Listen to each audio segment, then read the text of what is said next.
नमस्कार, स्वागत है आपका। मैं हूं आपके साथ सोनी चौहान। प्रभु राम के 500 वर्षों का वनवास अब खत्म होने को है और अयोध्या में रामलला की प्राण प्रतिष्ठा से जुड़े अनुष्ठान का आज चौथा दिन है। मंदिर में आज 21 वैदिक पूजन प्रक्रियाएं हो रही हैं और मंदिर और मूर्ति की प्राण प्रतिष्ठा में महज 3 दिन बाकी हैं। तैयारियां चरम पर हैं, जोरों पर हैं। रामलला की पहली तस्वीर देश और दुनिया को मन मोह रही है और उस ऐतिहासिक पल पूरी दुनिया अब साक्षी बनेगी। उस ऐतिहासिक पल का रघुनाथ के आने से पूरी दुनिया में खुशी की लहर है। अयोध्या से लेकर समूचे देश में माहौल जो है वो राममय हो चुका है। पीएम मोदी भी आज महाराष्ट्र में राम मंदिर का जिक्र कर भावुक हो गए। वो तस्वीरें भी सामने आई। रघुनाथ पर संवाद प्रोग्राम में आज हम बात करेंगे देश में आया राम राज्य की।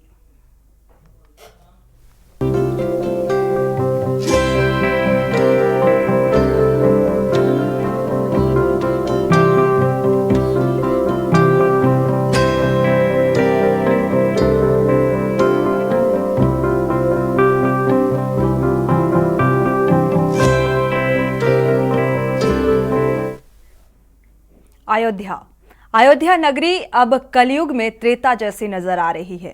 प्राण प्रतिष्ठा के पहले सभी तैयारियां पूरी हो चुकी हैं और देश के प्रधानमंत्री नरेंद्र मोदी 11 दिनों के व्रत में उन्होंने अपने व्रत की शुरुआत नासिक धाम पंचवटी से की थी और पीएम मोदी इस दौरान जमीन पर कंबल और चटाई बिछाकर सोते हैं। कहा जा रहा है कि वो यम नियमों का पालन कर रहे हैं। दिन भर में पीएम मोदी केवल नारियल पानी पीकर अपनी भूख प्यास मिटाते हैं और पीएम मोदी ने 16 जनवरी को आंध्र प्रदेश के वीरभद्र मंदिर में भी पूजा अर्चना की थी। बीते दिन वो केरल के श्री रामास्वामी मंदिर गए थे, जहां पर उन्होंने भगवान की पूजा अर्चना की और उस दौरान उनके सुरक्षा में लगे एसपीजी गार्ड्स भी उसी पोशाक में नजर आए। एक बार फिर से पीएम महाराष्ट्र के दौरे पर निकले, जहां सोलापुर में उनकी भावुक होने की तस्वीर सामने आई। राम मंदिर में होने वाली प्राण प्रतिष्ठा को लेकर भी उन्होंने भक्ति भाव से पूरे 11 दिनों का उपवास रखा है और यह इतिहास में पहली बार देखने को मिल रहा है कि देश के प्रधानमंत्री रामलला की प्राण प्रतिष्ठा के लिए इतने श्रद्धा भाव के साथ उपवास रख रहे हैं और देश में तस्वीर राम राज्य की दिखा रही है। सब कुछ राममय हो चुका है।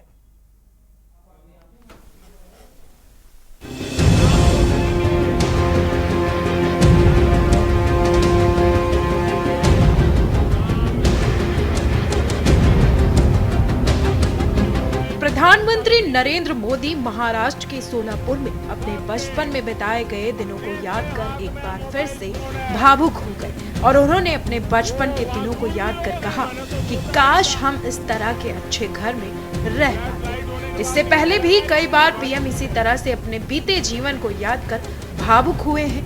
वहीं पीएम ने राम मंदिर के उद्घाटन का भी जिक्र किया। उन्होंने कहा कि ये समय हम सभी के लिए भक्ति भाव से भरा हुआ है।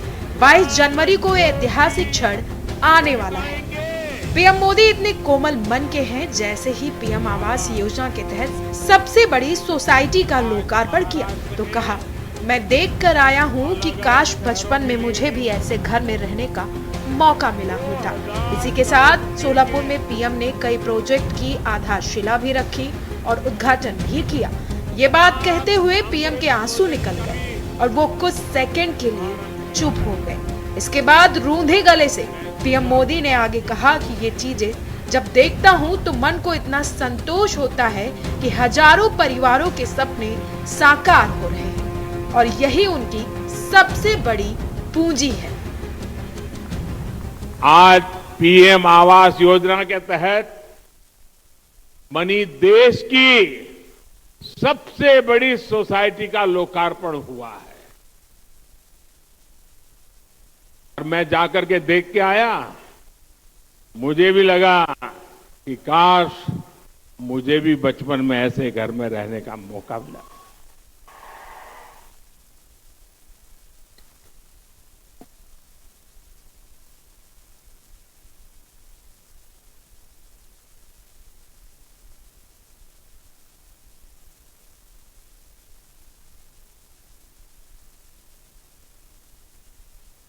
चीजें देखता हूं, मन को इतना संतोष होता है। इन हजारों परिवारों के सपने जब साकार होते हैं, उनके आशीर्वाद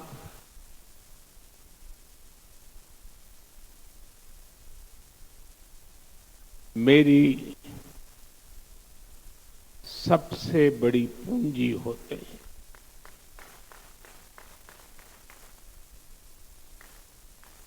और जब मैं इस प्रोजेक्ट का शिलान्यास करने आया था,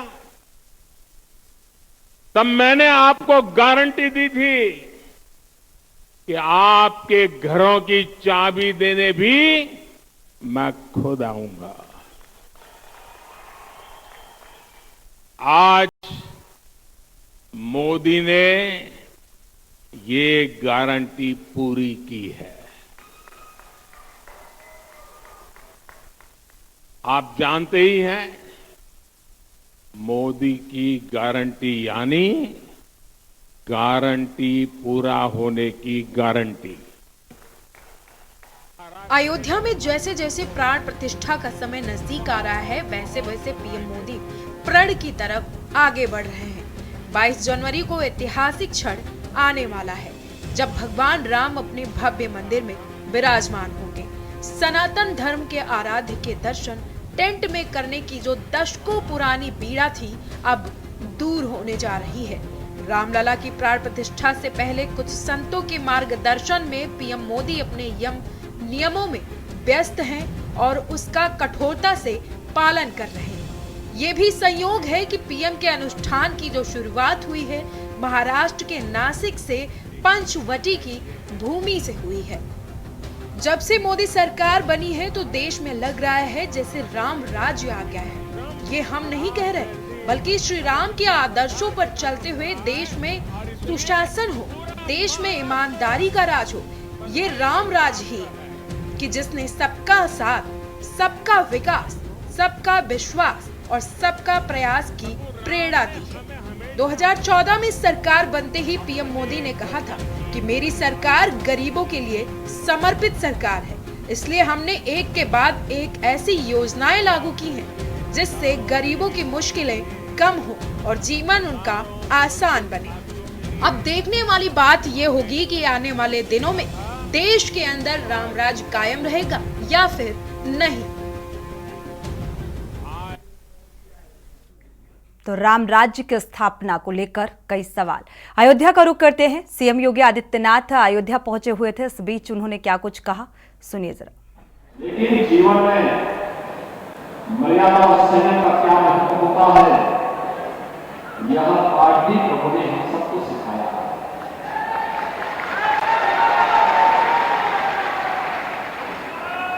इस अयोध्या जो कई वर्षों तक, कई शताब्दियों तक उपेक्षा को झेली है, अपमान का कंस सही है, बता चुकी है, आज जब प्रधानमंत्री मोदी जी के नेतृत्व में एक नई अयोध्या के दर्शन हो रहे हैं, तो देश और दुनिया अयोध्या आने के लिए उत्सुक भी है, आतुर भी है। पूरे संयम के साथ, पूरे मर्यादित तरीके के साथ हम सबको अयोध्या में सभी अतिथियों को आने, उनके स्वागत करने और उन्हें रामलला के दर्शन करने का सौभाग्य ही प्राप्त हो, इसके लिए व्यवस्था बनानी चाहिए।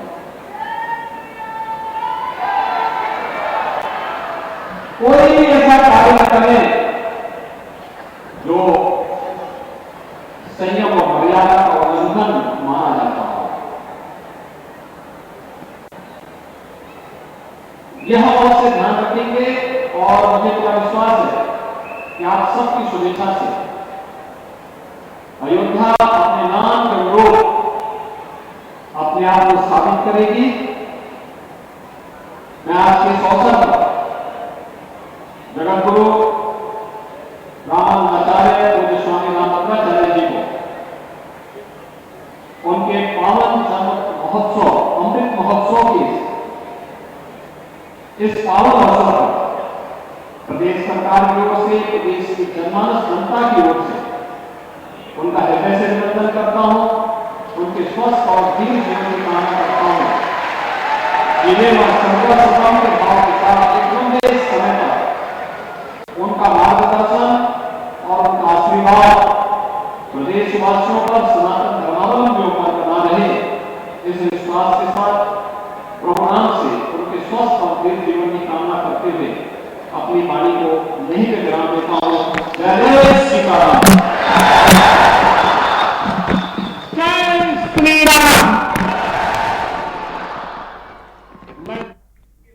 तो सीएम योगी आदित्यनाथ को आप सुन पा रहे थे। उन्होंने कहा कि वाकई अयोध्या एक नई अयोध्या का जो है विस्तार हो रहा है। 500 वर्षों का इंतजार अब खत्म होने को है और रामलला की प्रतिष्ठा में सिर्फ 3 दिन बाकी रह गए हैं। अयोध्या में भक्ति की झांकी दिखाई दे रही है और प्राण प्रतिष्ठा का मुहूर्त 84 सेकंड्स का है।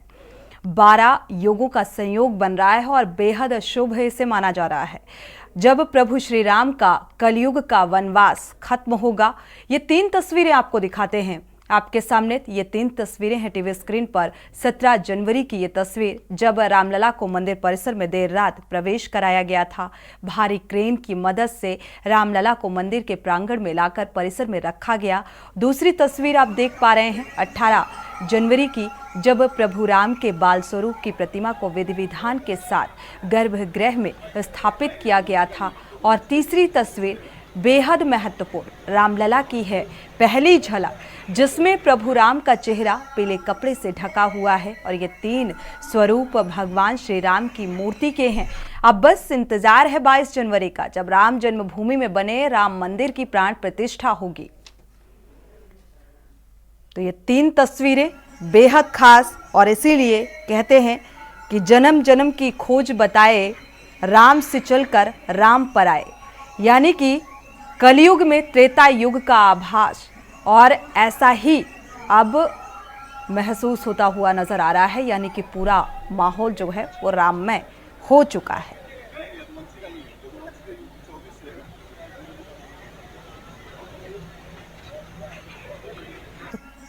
एक लंबे अरसे से जो इंतजार था, वो अब इंतजार हकीकत में तब्दील होने जा रहा है। तो जाहिर सी बात है, इस पल का बेसब्री से इंतजार और उतनी ही चरम पर उत्सुकता श्रद्धालुओं की, जो राम के प्रति आस्था रखते हैं। और ये आस्था कई तरीके से नजर आई इस बीच, और हर एक कालखंड को याद किया गया कि कितना एक लंबा संघर्ष रहा इस पल के लिए और इस दिन के लिए, इस क्षण के लिए। और वो कालखंड को लोग याद कर राम के प्रति जो आस्था रखते हैं, वो भावुक होते हुए नजर आए। और ऐसी ही भावुक तस्वीर प्रधानमंत्री नरेंद्र मोदी की भी आज महाराष्ट्र में नजर आई।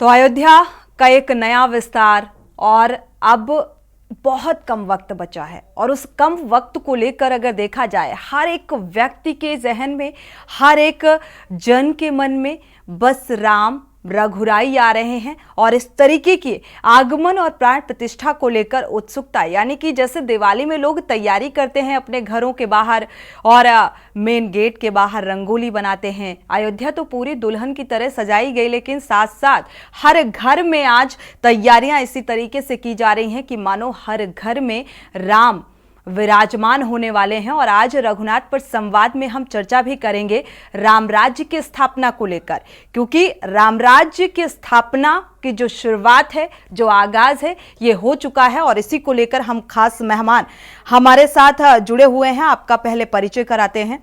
पंकज चैतन्य जी धर्माचार्य हमारे साथ जुड़ चुके हैं। स्वागत है आपका इस चर्चा में शामिल होने के लिए। साथ ही सुरेश यादव राष्ट्रीय समाज सेवी पार्टी से हैं, आपका भी बहुत बहुत स्वागत है इस चर्चा में शामिल होने के लिए। आचार्य प्रदीप मिश्रा जी महाराज हैं, कथावाचक हैं, और आपका भी बहुत बहुत स्वागत के न्यूज में समय देने के लिए, इस चर्चा में शामिल होने के लिए। प्रदीप जी अनुभव चक हैं, बीजेपी नेता हैं, आपका भी बहुत बहुत स्वागत इस चर्चा में शामिल होने के लिए। आनंद राय सपा प्रवक्ता, आपका भी बहुत बहुत स्वागत इस चर्चा में शामिल होने के लिए। आरपी सिंह संवाददाता भी हमारे लगातार जुड़े हुए हैं जो हर एक अपडेट साझा करेंगे। शुरुआत आचार्य प्रदीप जी मिश्रा से कर लेते हैं चर्चा की। राम राज्य की स्थापना, आज बेहद मनमोहक तस्वीरें आई सामने, उन तस्वीरों को लेकर भी आपकी प्रतिक्रिया, और साथ ही कह सकते हैं कि जन्म जन्म की खोज बताए राम से चलकर राम पे आए, और इसीलिए आज ये रघुनाथ पर संवाद और इस पर हम चर्चा कर रहे हैं। अनम्यूट कर लीजिएगा। अच्छा जी, सुन पा रहे हैं। जय श्री राम सभी को।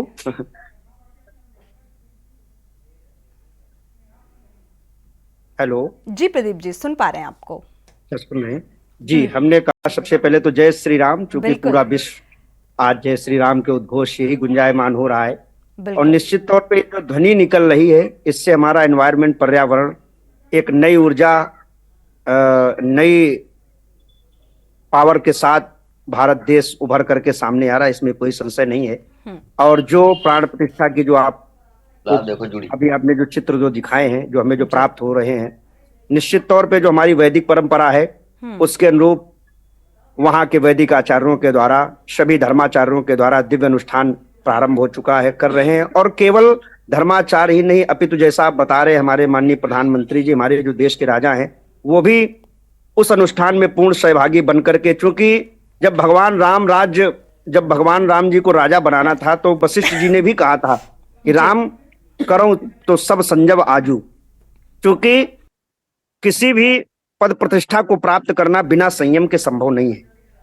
तो वो संयम, वो भगवान राम राज्य की कल्पना तभी सार्थक हो रही है जब हम सभी स्वयं में संयम बना करके जीवन को जी रहे हैं। और केवल तभी नहीं, जब भरत भी भगवान राम की चरण पादुकाएं लेकर के वापस आए हुए थे, तो संपूर्ण अयोध्या वासियों ने 14 वर्ष तक, एक मैं बहुत आपको छोटी सी बात बताने जा रहा हूं और ये बड़ी लक्षणिक बात है कि 14 वर्षों तक सारी प्रजा ने भी बड़ा अच्छा संयम किया था। वो संयम ये था कि वैसे कई पुराणों में ऐसा वर्णन है कि अयोध्या में 14 वर्षों तक किसी की मृत्यु नहीं हुई थी। अयोध्या में 14 वर्षों तक कोई पैदा नहीं हुआ था। और अयोध्या की जो टीआरपी थी, जिसे आज हम लोग अपनी भाषा में जीडीपी वगैरह कहते हैं, तो वो ये थी कि उस समय, वर्तमान में उस समय चक्रवर्ती सम्राट हुआ करते थे। तो चक्रवर्ती माने जहां से सूर्योदय होता, जहां परस्त होता, माने एक छत्र राज होता था। तो वो 14 वर्षों में जो जीडीपी थी वो बहुत कई गुना तक बढ़ गई थी। जो महाराज दशरथ जी के राज्य में जो अर्थव्यवस्था थी, वो भरत जी के राज्य में कई गुना बढ़ गई थी। तो वो संयमित जीवन, वो निश्चित तौर पे जब ये हमारे प्रभु श्री राम जी विराजमान हो रहे हैं, तो उनके राज्य में ये सारे भारतवासी उस संयम को निभा रहे हैं, और उसकी शुरुआत हमारे आदरणीय प्रधानमंत्री जी कर चुके हैं। तो ये बहुत ही गर्व का विषय है, और मैं ये सभी से कामना भी करता हूं, स्वयं से भी भगवान से प्रार्थना करता हूं कि हमारा जीवन भी ऐसा ही संयमित बने। बिल्कुल संयमित बने, और संयम कहते हैं बहुत जरूरी भी होता है। जीवन में अपने संयम को उतार पाना उतना ही मुश्किल भी होता है, और ये कैसे संभव होगा, इस पर भी चर्चा करेंगे। हमारे साथ और भी धर्माचार्य जुड़े हुए हैं, पंकज चैतन्य जी जुड़े हुए हैं। आपकी भी प्रतिक्रिया साझा कर लेते हैं, क्योंकि अब वर्षों का इंतजार जो है वो खत्म होने को है, और हर एक दृश्य सामने आ जाता है। जहां से शुरुआत हुई, न जाने कितने कालखंड बीत गए, या ये कहा जाए कितनी लड़ाइयां, यानी कि वो पूरा इतिहास अगर जाओ तो रोंगटे खड़े हो जाते हैं कि इस दिन के लिए कितना संघर्ष करना पड़ा, और न जाने कितने सूर्यवंशियों ने, जहां तक पता होगा, प्रदीप जी को भी पता होगा, प्रदीप मिश्रा जी को जो कथावाचक हैं, और सारे संत महात्मा इस चीज को जानते हैं कि कितने लोगों ने पगड़ी पहनना छोड़ दिया, चप्पल पहनना छोड़ दिया, और आज इस जो शुभ घड़ी का इंतजार कर रहे थे, अब उन्हें एक बार फिर से वो पगड़ी पहनने की शुरुआत होगी, और मतलब इसीलिए उत्साह भी चरम पर है। आपकी प्रतिक्रिया, क्योंकि आज वो झलक सामने आई रामलला की, वो झलक बेहद मनमोहक थी। वर्षों का इंतजार खत्म हो रहा है, कैसा आभास हो रहा है पंकज जी? निश्चित रूप से राम जी के विषय में कहा गया, कहां सखी को तनुधारी, जो न रूप या जो न मोह या रूप निहारी। तो भगवान का इतना सुंदर स्वरूप है कि जो देखता है मोहित हो जाता है। अयोध्या के विषय में ऋग्वेद आदि शास्त्रों में भी वर्णन किया गया कि अष्ट चक्रा नव द्वारा, 8 चक्र और 9 द्वारों से अयोध्या पूरी विभूषित हो रही है। तो निश्चित रूप से जो त्रेता युग के समय का निरूपण वेद शास्त्रों में किया गया, वो आज प्रत्यक्ष दिखाई दे रहा है, त्रेता का आभास हो रहा है। इसलिए अयोध्यापुरी वास्तव में त्रेता जैसी ही लगती है आज के समय में। त्रेता जैसी अयोध्या लग रही है, और मुझे लगता है इस वक्त तो पूरा देश में जो राम लहर चल रही है, शीत लहर से ज्यादा राम लहर का असर देखने को मिल रहा है इस वक्त, ऐसा माहौल बना हुआ है। इसी बीच एक दर्शक जुड़े हुए हैं, उनकी राय साझा कर लेते हैं। उमेश जैन जी, स्वागत है आपका, अपनी राय साझा कर सकते हैं। हाँ जी, नमस्ते मैडम जी नमस्कार। मेरी तरफ से सब देशवासियों को और आपको राम राम। बिल्कुल, राम राम जी। मैं ये कहना चाहता हूँ कि अब श्री राम भगवान हमारे देश में आ रहे हैं, जिसकी वजह से प्रत्येक देशवासी को ईमानदारी से काम करना चाहिए। बिल्कुल, ईमानदारी से काम करने की वजह से हमारे देश का कर्जा 208 लाख करोड़ रुपए समाप्त हो जाएगा, और हमारा देश राम नाम से त्रेता युग में आ जाएगा। माफ कीजिएगा। हम सबको ये कोशिश करनी चाहिए कि हमारे देश पर एक भी पैसा खर्चा नहीं रहना चाहिए। ठीक बात, शुक्रिया उमेश जी हमारे साथ जुड़ने के लिए और ये राय साझा करने के लिए।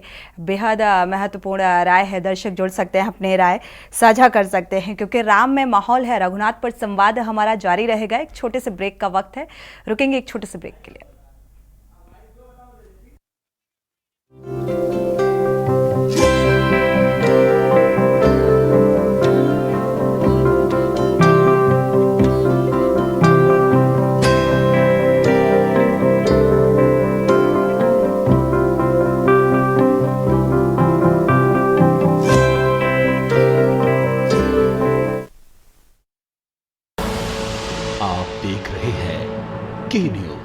ब्रेक से वापस आ रहे हैं। लगातार रघुनाथ पर संवाद हमारा जारी है। धर्माचार्य हमारे साथ जुड़े हुए हैं, क्योंकि धर्म और राजनीतिज्ञ लोग भी जुड़े हुए हैं।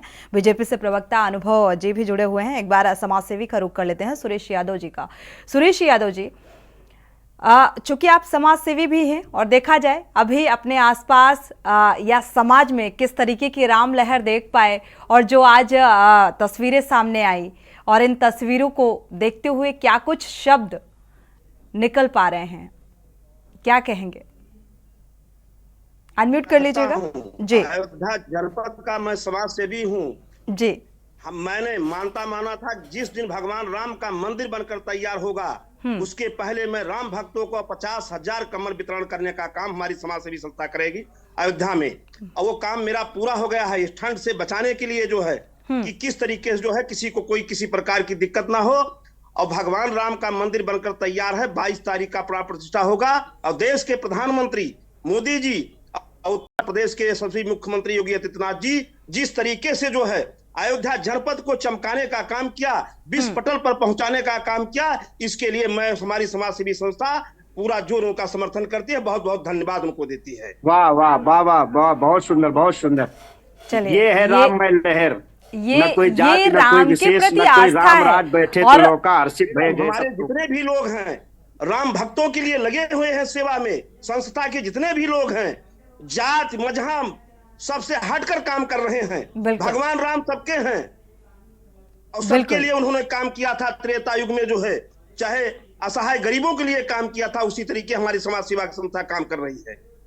बहुत अच्छा, बिल्कुल, क्योंकि समाज सेवी कभी कभी समाज सेवा से ज्यादा राजनीति करने लग जाते हैं, तो मुझे लगता है नहीं मैडम, राजनीति मैं नहीं कर रहा हूँ। नहीं, अच्छा बिल्कुल आपकी बात से मैं इत्तेफाक रखती हूँ। ये बहुत अच्छी पहल है और ये आस्था है राम के प्रति आपकी।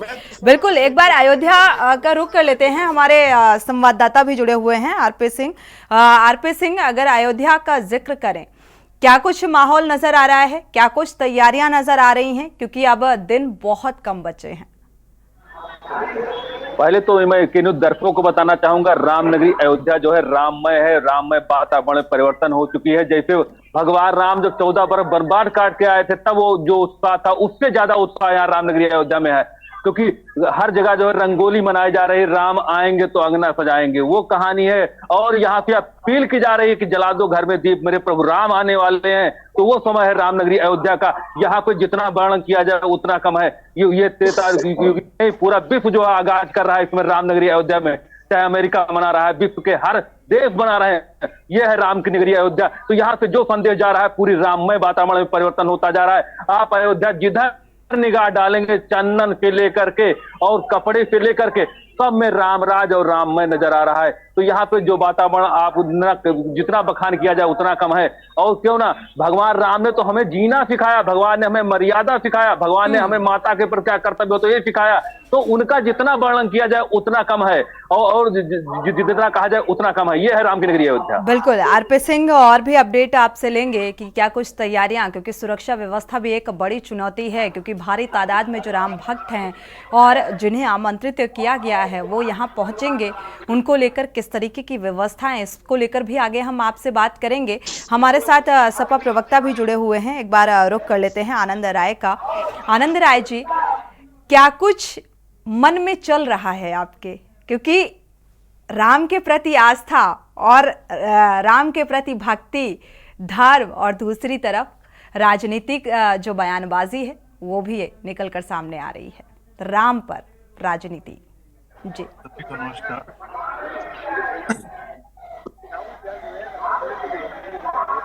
ये देखिए, कहीं ना कहीं खुशी की लहर सभी के अंदर है। वो कोई भी पार्टी से जुड़ा हो, कोई भी धर्म से जुड़ा हो, सब लोग चाहते हैं भगवान राम का भव्य उद्घाटन हो। लेकिन ये सबसे बड़ी बात ये है कि अधूरे मंदिर में ये प्राण प्रतिष्ठा क्यों कराई जा रही है। और मेरा दूसरा सवाल ये है कि शंकराचार्य जो धर्म के ज्ञाता हैं, ये बताएं हमको कि ये क्यों नाराज है। मेरा दो सवाल ये है। ठीक है, मुझे खुशी है, मुझे ढेर सारी खुशी है कि ये राम का, भगवान राम का ये क्या नाम वो हो रहा है। सीधी सी बात है कि भगवान राम हम सबके ठीक हैं, अनुभव के हैं। आनंद राय जी, आपके दो महत्वपूर्ण सवाल निकलकर सामने आए हैं।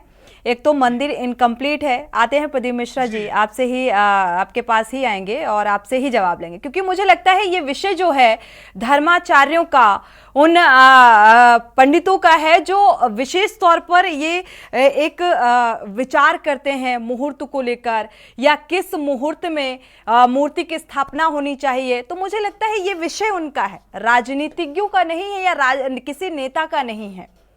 नहीं, बिल्कुल नहीं है। मैं कहता भी नहीं हूँ, मेरा है, चाहे किसी का भी नहीं होना चाहिए। भगवान राम पे राजनीति क्यों हो रही है? और कहा जा रहा है जिस तरीके से विचारा गया है या जो समय निर्धारित किया गया है, आनंद राय जी आपने सवाल उठाए, इसलिए हम इस सवाल का जवाब दे रहे हैं।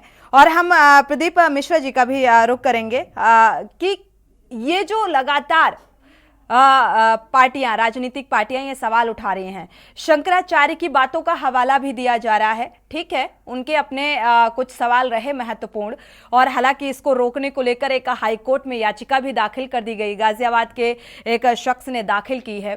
तो किस हिसाब से ये मुहूर्त निकाला गया, क्योंकि मंदिर इनकम्प्लीट है अभी और पूरी तरीके से कहा जाता है पोष के महीने में जो है वो किसी भी देवी देवता की प्राण प्रतिष्ठा नहीं की जाती है, तो इसको थोड़ा साफ कीजिएगा। देखिए ऐसा है, हेलो जी सुन पा रहे हैं प्रदीप जी। जी देखिए ऐसा है, पूस के महीने की आपने जो जिक्र की है, ऐसा कहीं नहीं। पूस के महीने में अगर सूर्य दक्षिणायन हो, अभी मकर संक्रांति जो हम लोगों ने 15 जनवरी को मनाई है, इस दिन से हमारे सूर्य भगवान जो हैं वो उत्तरायण हो जाते हैं। तो उत्तरायण में जो सात्विक देवी देवता हैं उनके प्रतिष्ठा के मुहूर्त स्वतः ही जागृत हो जाते हैं, ठीक है। दक्षिणायन में जो उग्र देवता हैं उनकी प्रतिष्ठा होती है, वो जैसे माँ काली हैं, भैरव बाबा हैं, भद्रकाली, इस तरीके के देवताओं की इस तरफ हो जाती है प्रतिष्ठा, ठीक है। लेकिन अब ये सूर्य भगवान उत्तरायण हो चुके तो इसमें पूस का कोई रोल नहीं। अच्छा, पूस का रोल वहां माना जाता है जब कोई ग्रह अस्त हो, ये ज्योतिष कहता है हमारा। और आप देख रहे हैं कि दिनांक 16 जनवरी से हमारी शादी विवाह के कार्यकाज भी शुरू हो गए, क्योंकि कोई भी अशुभता इसमें है ही नहीं। रह गई बात, अभी हमारे ये भैया ने एक प्रश्न किया है, राय जी ने, कि अधूरे मंदिर में प्राण प्रतिष्ठा कैसे हो रही है। अरे मेरे भाई, मैं कहना चाहता हूँ ये लमसम आज 80% लोगों की ये एक हम कहते हैं कॉपीराइट बातें आ रही हैं, रट्टा मार वाली, कि अधूरे मंदिर में, जबकि आप लोग जानकारी महाराज जी आप भी लोगों से मिलती है। मैं वही दे रहा हूँ कि वो ज्यादातर लोग यही प्रश्न कर रहे हैं कि अधूरा मंदिर। एक चीज और याद रखिए, मंदिर तभी पूरा होता है जब भगवान बैठते हैं। हम कहते हैं बहुत बढ़िया आप शिखर बनवा डालिए और उसमें कोई मूर्ति विग्रह विद्यमान ना हो, तो क्या आप उसे मंदिर कहेंगे? कोई नहीं कह सकता है। मंदिर वो तभी होता है जब भगवान बैठते हैं। आज अगर किसी कारणवश शिखर नहीं तैयार, और बहुत से ऐसे आपको हम प्रमाण दे देंगे, कई आपको हम मंदिर दिखा सकते हैं जहां शिखर नहीं बना है, प्राण प्रतिष्ठा हो गई शुभ मुहूर्त में, इसके बाद शिखर बाद में बनता रहा है, या शिखर बना था उसको और बृहद रूप दिया गया है। ऐसे कई प्रमाण मिले हैं, सोमनाथ इत्यादि मंदिरों में ऐसा हुआ है। तो देखिए ऐसा है कि जब भगवान प्रतिष्ठित होते, जब भगवान बैठ जाते हैं तो मंदिर तभी होता है। तो इसमें ये संशय का विषय है और उसमें बहुत हम लोगों को सोचना नहीं है, और ये संशयात्मक टिप्पणी है, इसमें कोई भी ऐसा शुभ मुहूर्त ही देखा गया है। और हम तो कहते हैं भगवान जब विराजमान होते हैं वही शुभ मुहूर्त होता है। शुभ मुहूर्त इंसानों के लिए बनाया गया है, भगवान के लिए नहीं बनाया गया। ये एक बहुत कॉमन बात मैं आपको बता रहा हूँ। शुभ मुहूर्त है उस समय जब भगवान विद्यमान है। हिंदू रीति रिवाज में मुहूर्त का बहुत विशेष ख्याल रखा जाता है, और आपने एक चीज बेहतर कही प्रदीप मिश्रा जी कि इंसानों के लिए मुहूर्त है, भगवान के लिए, लेकिन जिस तरीके से स्थापना की जा रही है और राम के प्रति जो आस्था रखने वाले श्रद्धालु हैं उनको इस सवाल से भी ऐतराज है कि इस तरीके से सवाल क्यों उठाए जा रहे हैं। आनंद राय जी वापस लौटेंगे, इसी बीच दर्शक भी जुड़े हुए हैं, उनकी राय साझा कर लेते हैं। प्रेम जी चेन्नई से जुड़े हुए हैं, स्वागत है आपका, अपनी राय साझा कर सकते हैं प्रेम जी।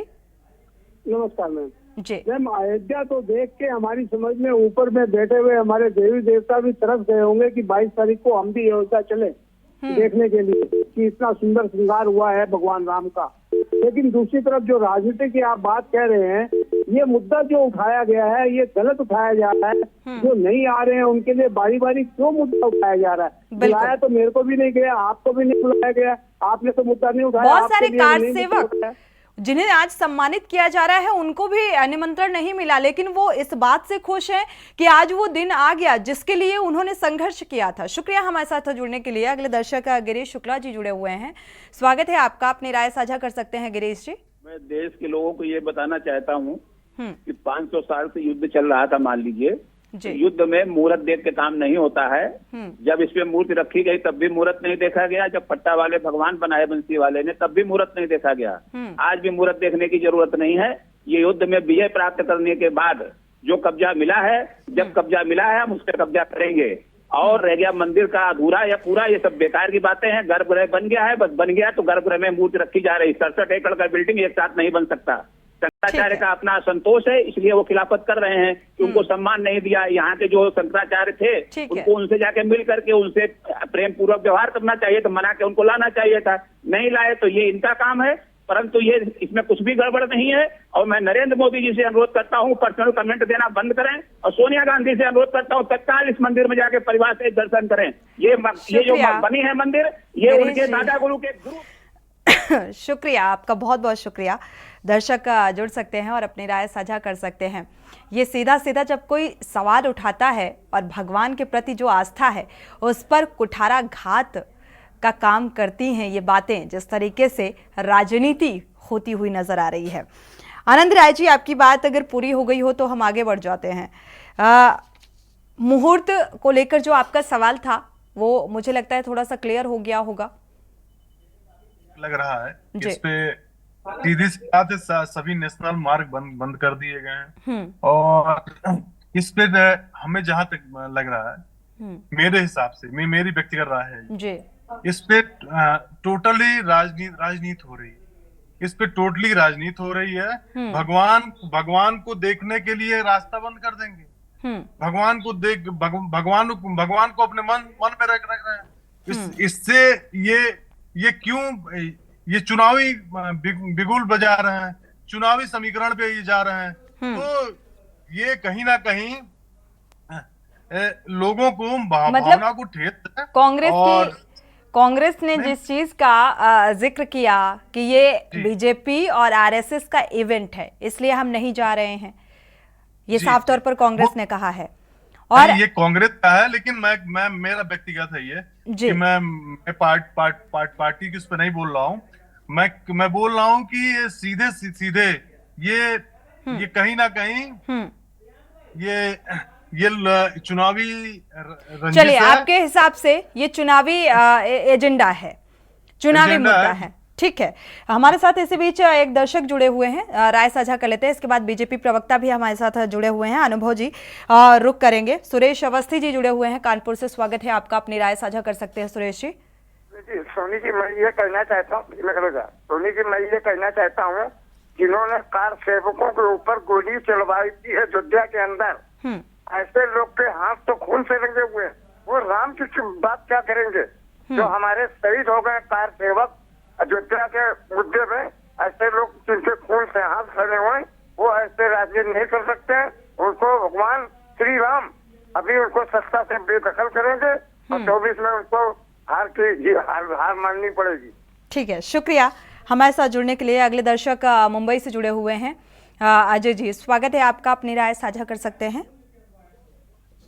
हाँ, मैं ये बोलना चाह रहा हूँ जी, ये जो विरोध हो रहा है, ये विरोध नहीं हो रहा, ये तो त्रेता युग में भी भगवान रामचंद्र जी का विरोध हुआ था एक धोबी के जरिए। ये निशाचर हैं, ये निशाचरों का यही करेंगे। 90 में इन्होंने गोली चलवाई, सपा वाले सर इनको लाज नहीं है थोड़ा भी। 90 में काशों को गोली चलवाई इन्होंने, अभी भी सर नहीं इनको।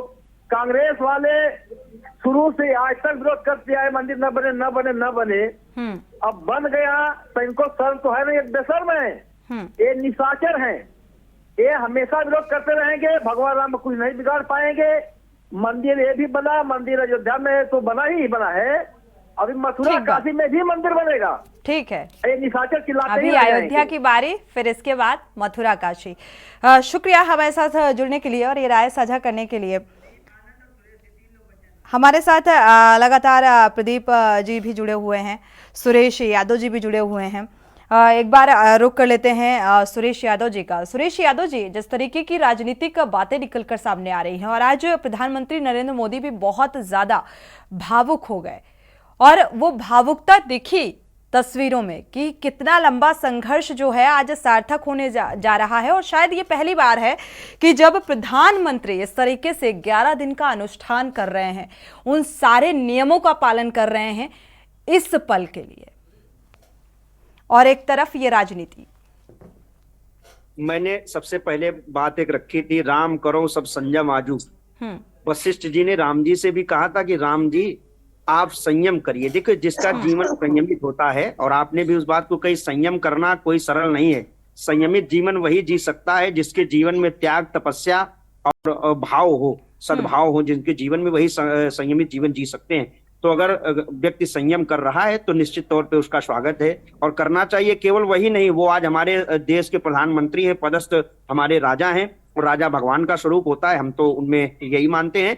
तो राजा के साथ साथ प्रत्येक प्रजा का भी कर्तव्य है कि वो भी संयम करे। इस राम जी के विराजमान होने के बाद तो हम तो भारत देश के सभी जितने भी यहाँ रहने वाले 140 करोड़ की जनसंख्या जो है, मैं उन सबसे किसी विशेष वर्ग के लिए नहीं, लेकिन अगर हमारे भारत देश को आगे ले जाना है तो हम सभी को अपने जीवन को संयमित करना ही पड़ेगा। यही रामराज की कल्पना, यही रामराज वास्तविक है। जब जीवन संयमित होगा अब उससे क्या होगा, जब हमारा जीवन संयमित होगा, हम जो बेफजूल खर्चे करने वाले तो निश्चित तौर पे हमारे घर की व्यवस्थाएं बढ़ेगी, और जब घर की व्यवस्थाएं बढ़ेगी तो हम अपने क्षेत्र को, फिर अपने प्रदेश को, फिर अपने देश को मजबूत बना सकते हैं। आज वर्तमान में स्थिति क्या है, विदेशों में जब देखिए झगड़ा हुआ तो सुनने में आता है कि इजराइल ने अपनी पूरे जो वहां के लोग थे, बिल्कुल वहां की महिलाएं तक युद्ध करने के लिए आ गई। तो ये देश के प्रति समर्पण है और ये होना चाहिए, और ये हमारे राम जी निश्चित तौर पे ये हमारे देश को शिक्षा देते हैं, उनसे हमें ये सीख ही मिलती है संयमित जीवन जीने का।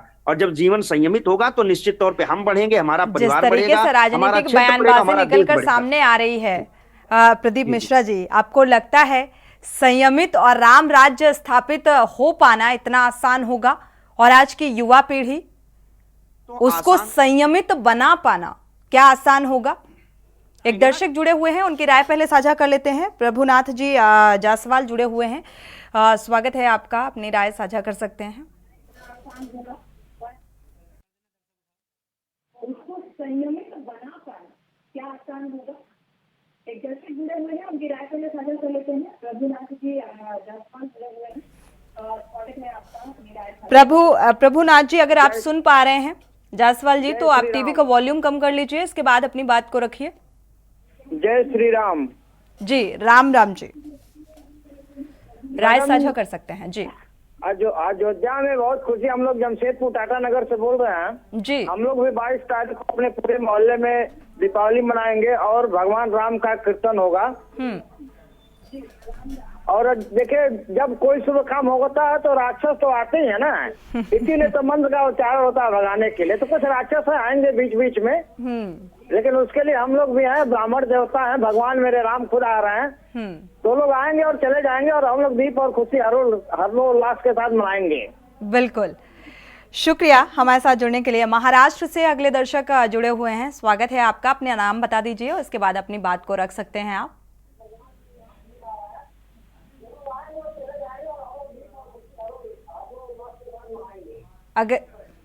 अगर आप सुन पा रहे हैं, टीवी का वॉल्यूम कम कर लीजिए और अपना नाम बता दीजिए, इसके बाद अपनी बात को रख सकते हैं।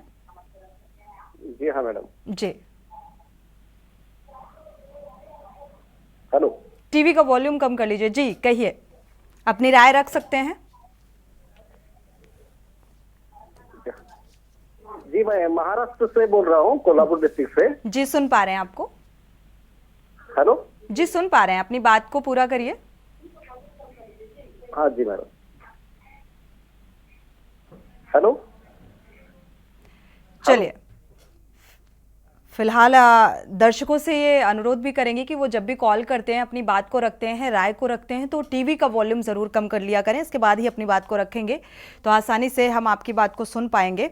हमारे साथ लगातार धर्माचार्य भी जुड़े हुए हैं, समाज सेवी भी जुड़े हुए हैं। सुरेश यादव जी का रुख कर लेते हैं। सुरेश यादव जी, संयम का जिक्र हो रहा था यहाँ पर, और हमारे संवाददाता भी फिलहाल जुड़े हुए हैं, अपडेट आगे लेंगे।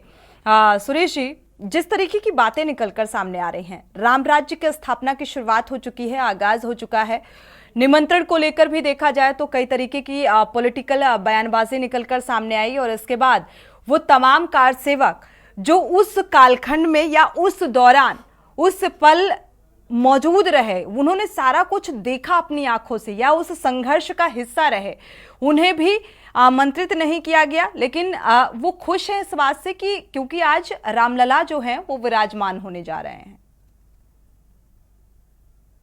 देखिए, पूरे भारत के लोग राम मंदिर बनने से खुशी है, निमंत्रण मिले या ना मिले, लेकिन प्रभु राम दिल में बसते हैं। हम लोगों को भी निमंत्रण की कोई जरूरत नहीं है। हम लोग अयोध्या के वासी हैं, चाहे महाराष्ट्र के लोग हो, चाहे गुजरात के लोग हो, चाहे आंध्र प्रदेश के लोग हैं, जितने भी कारसेवक आए थे, और जिस समय मुलायम सिंह ने गोलियां चलवाई थी, जिस समय मुलायम सिंह ने बहुत से कारसेवकों शहीद हुए, 500 वर्ष का संघर्ष है, जो भगवान राम का मंदिर बन रहा है, हम लोग यहीं के हैं, लेकिन मुलायम सिंह की पार्टी के हिंदू समाज के लोग कभी माफ नहीं करेंगे। इनकी पार्टी पूरी तरह से 24 में खत्म हो जाएगी, कोई इनको वोट देने को तैयार नहीं है। राजनीति तो होगी ही, जो अच्छा काम करेगा उसकी हम लोग बड़ाई करेंगे, उसके समर्थन में भी रहेंगे। आनंद राय जी, अभी भी मुझे लगता है वक्त है, आगामी लोकसभा चुनाव को देखते हुए काफी वक्त है। इस तरीके की अनर्गल बयानबाजी जो सामने आ रही है, ये सीधे सीधे एक तरीके से आस्था पर, राम भक्त जो हैं उनकी आस्था पर प्रहार है। तो मुझे लगता है इस तरीके की बयानबाजी से राजनीतिक पार्टियों को, विपक्षी पार्टियों को बचना चाहिए। नहीं, कोई बात नहीं। जैसे राम राज्य तभी आज आ पाएगा कि हमारे देश में खुशहाली रहे, हमारे देश में बेरोजगारी खत्म हो जाए, हमारे देश में ध्रुवीकरण खत्म हो जाए। क्योंकि राजनीति के लिए भगवान राम नहीं है, भगवान राम सबके हैं। और कानून व्यवस्था हाथ में लिया था तो कानून व्यवस्था को संभालने के लिए कार सेवकों पे गोलियां चलवानी पड़ी थी। इन पूर्व के प्रवक्ता को बता देना चाहता हूं कि ये सीधी सी बात है कि हम राम चिल्लाते हैं, लेकिन सबके घर में समस्याएं जूझ रही हैं, बुरी तरीके से जूझ रही हैं। ये चाहे नौकरी से रिलेटिव है, चाहे वो रोजगार से रिलेटेड है। समाजवादी पार्टी के कार्यकाल में किस तरीके की स्थितियां रही, मुझे लगता है उसको भी सब जी चुके हैं, उस माहौल को भी जी चुके हैं सभी।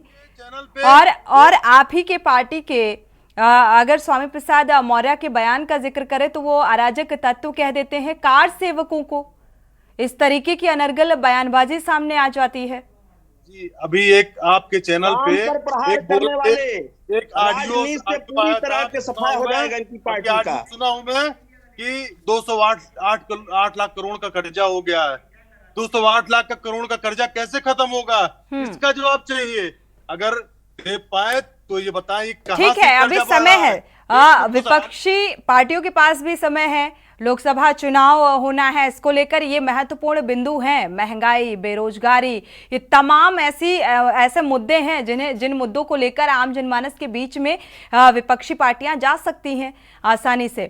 समय फिलहाल इजाजत नहीं देता कि चर्चा को आगे बढ़ाएं। आप सभी मेहमानों का इस चर्चा में शामिल होने के लिए बहुत बहुत शुक्रिया। और हमारे साथ हमारे संवाददाता जुड़े हुए हैं, आरपी सिंह से अपडेट ले लेते हैं फिलहाल सुरक्षा व्यवस्था को लेकर और क्या कुछ माहौल इस वक्त नजर आ रहा है। जी सोनी जी, बताना चाहेंगे कि सुरक्षा व्यवस्था चार चौबंद कर दी गई है, पीटी सुरक्षा और करना के घेरे में पूरी अयोध्या है इस समय। और आपको बताते चले जाए, यहाँ पे सीआरपीएफ, पीएफसी और अतिरिक्त पुलिस बल लगाए गए हैं। यहाँ पे चप्पे चप्पे पे निगरानी की है, ड्रोन कैमरे पे निगरानी की जा रही है यहाँ पे। और परिंदा पर नहीं मार पाता ये व्यवस्था यहाँ रामनगरी अयोध्या के लिए, क्योंकि हमेशा रामनगरी अयोध्या पंडित घेरे में रही है, तो उसको व्यवस्था के लेकर यहाँ पर चार चौबंद है। और जो है डीआईजी और एजी सब रामनगरी अयोध्या में मौजूद है। तो रामनगरी अयोध्या को सुरक्षा व्यवस्था के लिए एकदम सुरक्षा का घेरा बना दिया गया है पूरी तरीके से रामनगरी अयोध्या को। और 3 जोन में बांटा गया है, ग्रीन जोन, येलो जोन और रेड जोन में रामनगरी अयोध्या को प्रदान किया गया है। जी बिल्कुल, शुक्रिया इस तमाम जानकारी को साझा करने के लिए। तो फिलहाल जो अयोध्या नगरी है वो राममय हो चली है और इसके साथ साथ पूरा देश और देश के साथ जो विदेशी श्रद्धालु हैं वो भी राममय हो चुके हैं।